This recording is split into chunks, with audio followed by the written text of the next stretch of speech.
Hey everyone. Today we're going to be talking about open and closed questions.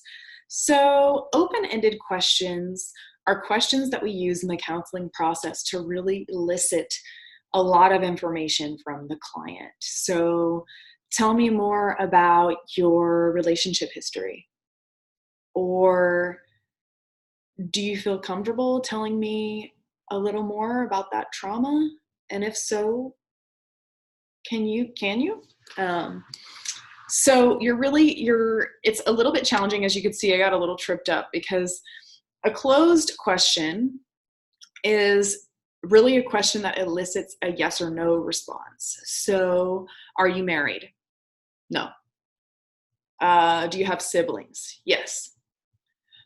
An open-ended question would be, um, can you tell me a little bit more about your sibling order? And then they might tell you where they fall in that pattern. Or can you think of a time when you were able to accomplish a task that you weren't sure you could accomplish? And do you mind telling me about that? Um, can you share with me some of the ways that trauma impacted your functioning as a child? Um, you can also say, tell me more about that, which is not exactly a question, but it works in the same way as an open-ended question in that it elicits lots of information. Or you mentioned this previously, give me a little more information about that. So that is your open-ended question. And then your closed question is a little bit more yes or no, black and white. It can be very closed. And that's okay because sometimes we're just getting information and we're using clarification questions to just get some information and try to understand the client a little more deeply. But we want to try to use phrases that actually inspire deeper responses to the questions that we're asking other than yes or no. So when you're framing those types of questions, just try to think about how it might best elicit the response that, or for the information that you're looking for. Okay.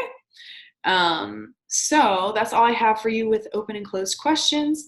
We definitely want to use more open questions than closed questions, or open phrases like tell me more about that, or tell me about a time when, or if you're comfortable, would you share X, Y, and Z?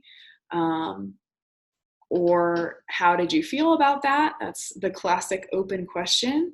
We want to be careful not to overuse how does that make you feel, because it's a little cliche, and if we get stuck in that pattern, that can take on a whole life of its own. But even questions like, how was it when you saw your brother yesterday? Or how do you think you would want to change this situation? So those are open questions that we can use to try to help get the client thinking in order to help them solve, so that they can kind of work on solving their own problems. All right, that's all I have for you on open and closed questions, and I hope you have a great day.